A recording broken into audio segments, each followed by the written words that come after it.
In this video, I'm going to talk about how hormones can impact our brain, especially our cognition, memory, and learning and focus. How does hormones impact that?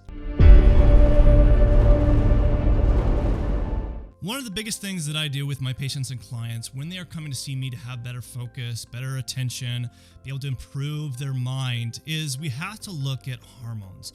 And hormones really do impact the brain significantly because there's so many different hormones that are going on throughout our body, but also in our brain and our brain chemistry that we have to take a closer look to see if it's really impacting how we focus, how we have our mood, how we have our energy, all the things to be able to be more productive and focused. So it's really important. So I'm going to talk about 8 particular different hormones that we need to look at as far as when it comes to impacting our brain and what we need to specifically do about it. So when we talk about hormones, we are talking about the endocrine system. So any endocrine system in our body has to do with hormones. It's what they call the endocrine system. So I'm going to talk about 3 different parts of the body, different organs that actually deal with hormones. So the first one is the reproductive organ. So when we're talking about different types of reproductive organs, the first one we talk about is estrogen. Now estrogen, not only women have estrogen, also males have estrogen. But what they found in research and what is important about estrogen, it does help with the impact of learning, memory,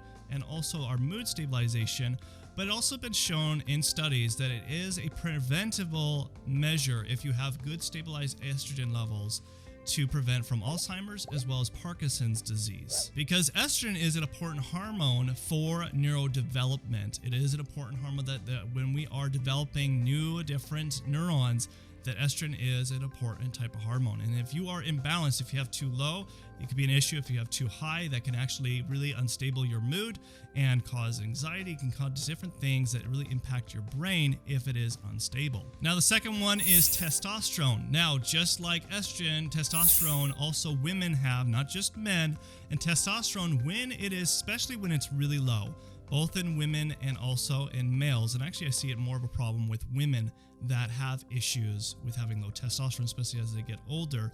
But when it's low, this can impact our energy. So having fatigue, it also impacts our mental clarity.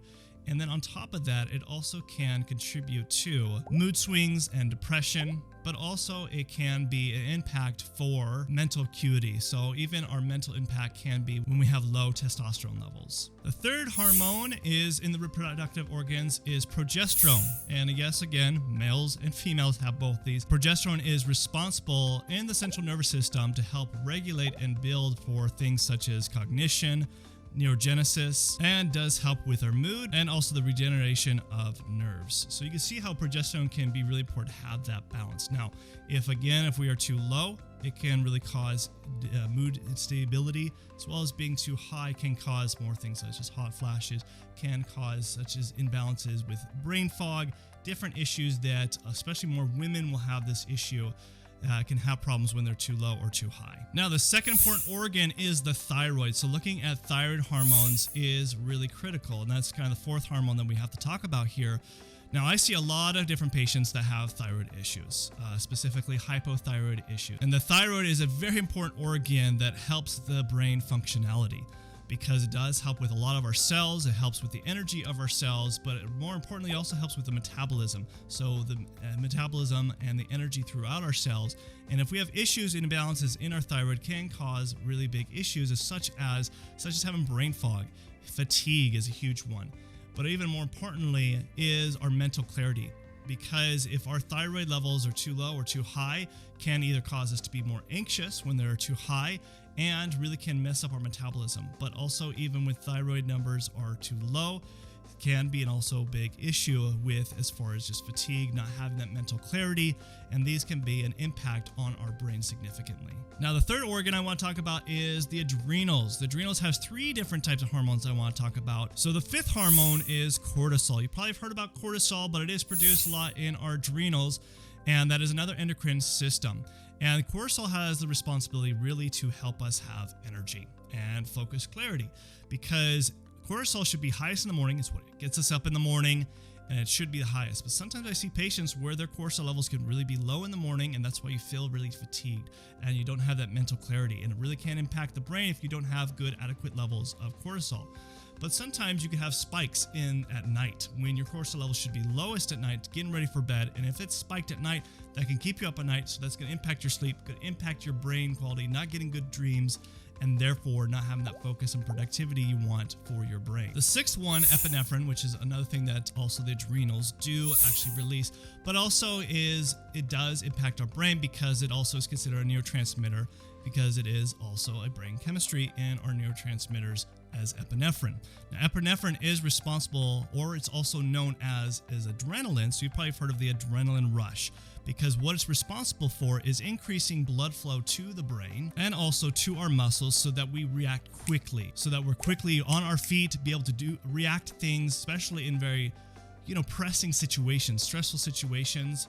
This is where epinephrine really plays a really important role, but also when it's in balance, when it's too low, we don't handle the stress very well. And when it's too high, we could be really, highly stressed, very agitated. So it's important to have those balanced as well. The seventh hormone is norepinephrine, another type of hormone that is also released in the adrenals.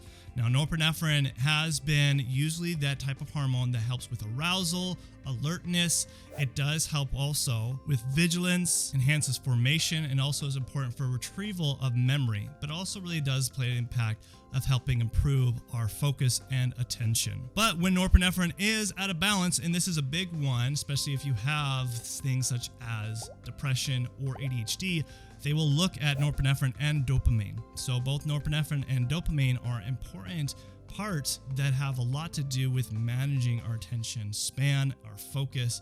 And so when they are in balance, it also can cause restlessness, anxiety, and this is where some people will use different stimulant medications to improve norepinephrine and dopamine levels. Now, the next organ system, endocrine system, that a lot of people don't think of as an endocrine system is the pancreas. People think they use the pancreas just for digestion, but it does help regulate our sugar levels. So I'm talking about insulin here. So the eighth hormone, really important, is insulin levels. Now, why that's important when it comes to impacting the brain, improving our focus, is sugar levels when they are unstable. If we don't have good balanced sugar levels throughout the day, our focus is very imbalanced throughout the day. They also have seen in studies. And it also impacts our energy. So if our energy and focus are kind of, stay tied together. If those are imbalanced, it's going to be a problem. And having good blood sugar balance throughout the day is important. So insulin, when we have what we call insulin resistance, so probably something you've heard of is somebody who has diabetes. If they have insulin resistance, this does become a problem of not be able to have the insulin be productive and getting the sugar out of the bloodstream to store it for later.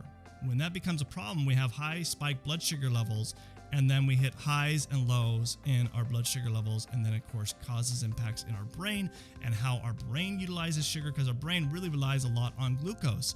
And when there's imbalances on there, it does impact having that brain fog, not having the mental clarity, not having the focus, having the low energy, all these different issues. So insulin is a huge important thing to really stabilize. So if you have insulin resistance, there's definitely things that you need to do to really get that stabilized. And that's another video for another day to talk about how can we stabilize blood sugar levels. And you're probably wondering, okay, I've talked about all these different hormones that can impact your brain, especially when it comes to your focus and productivity.